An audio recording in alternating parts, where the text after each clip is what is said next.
খুব সহজভাবে আজ রসগোল্লা তৈরি করে দেখাবো।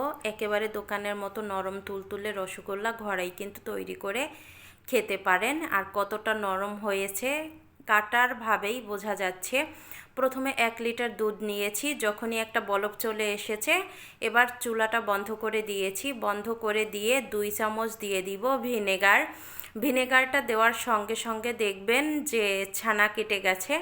ছানাটা এবার নামিয়ে নিব। ছানাটা নামিয়ে ঠান্ডা জল দিয়ে ধুয়ে নিচ্ছি, তারপরে জলটা ছেঁকে নিব।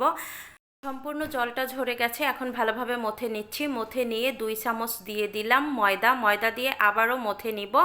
মথে নেওয়ার পরে 2 কাপ চিনি দিয়েছি। 2 কাপ চিনিতে 2.5 কাপ দিয়েছি জল। জলটা জাল করতে বসিয়ে দিলাম চিনির শিরাটা তৈরি করার জন্য। এদিকে রসগোল্লাগুলো বানিয়ে নিচ্ছি। যখনই এই যে চিনির জলে বলক চলে এসেছে তখন মিষ্টিগুলো দিয়ে 10 মিনিট জাল করে নিয়েছি। এখন এই ফুটন্ত গরম জল আরও 2 কাপের মতো দিয়ে দিব। দিয়ে আবারও জাল করে আবারও জল দিব। এভাবে আমি প্রায় 20 থেকে 30 মিনিটের মতো জাল করে নিয়েছি। মিষ্টিগুলো হয়ে গেছে, নামিয়ে নিয়েছি। আর দেখেন কতটা নরম তুলতুলে হয়েছে এই মিষ্টিগুলো। বাসায় ট্রাই করবেন।